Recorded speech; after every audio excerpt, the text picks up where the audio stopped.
أعوذ بالله من الشيطان الرجيم بسم الله الرحمن الرحيم إنا أنزلنا إليك الكتاب بالحق لتحكم بين الناس بما أراك الله ولا تكن للخائنين خصيما.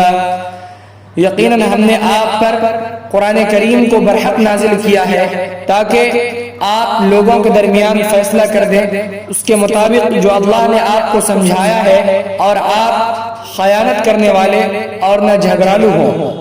واستغفر اللہ، اور اللہ سے معافی مانگتے رہیے. ان اللہ کان غفورا رحیما، بلا شبہ اللہ بہت زیادہ مغفرت کرنے والا اور رحم کرنے والا ہے.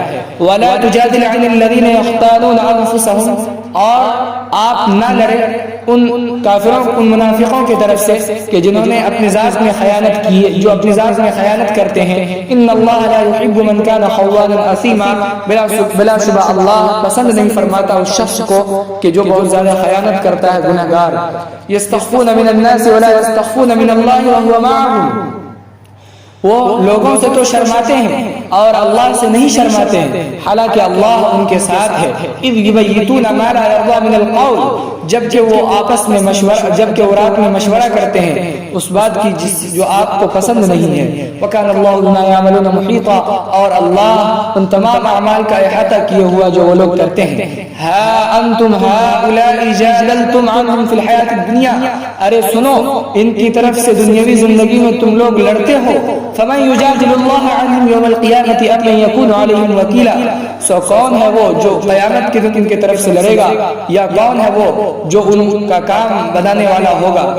ومن يعمل سوءا او يظلم نفسه ثم يستغفر الله يجد الله غفورا رحيما، اور جو شخص برائی کر لے یا اپنے اوپر ظلم کر لے یعنی گناہ کر لے، ثم يستغفر الله، پھر وہ اللہ سے معافی مانگتا رہے تو وہ اللہ کو بہت زیادہ معاف کرنے والا رحم کرنے والا پائے گا. ومن يكسب اثما فانما يكسبه على نفسه، اور جو شخص گناہ کرے تو اس نے اپنے حق میں گناہ کیا، اس نے اپنے لیے کمایا. وكان الله عليما حكيما، اللہ بہت زیادہ جاننے والا اور بڑا ہی حکمت والا ہے. ومن يكسب خطيئة او اثما ثم يرمي به بريئا فقد احتمل بهتانا واثما مبينا، اور جو شخص کوئی غلطی کرے یا گناہ کرے پھر اس غلطی یا گناہ کا الزام کسی بے گناہ کو ڈال دے، فقد احتمل، تو اس نے بڑا بہتان اور صریح گناہ اٹھایا. اقول قولی هذا واستغفر الله لي ولكم ولسائر المسلمين فاستغفروه انه هو الغفور الرحيم.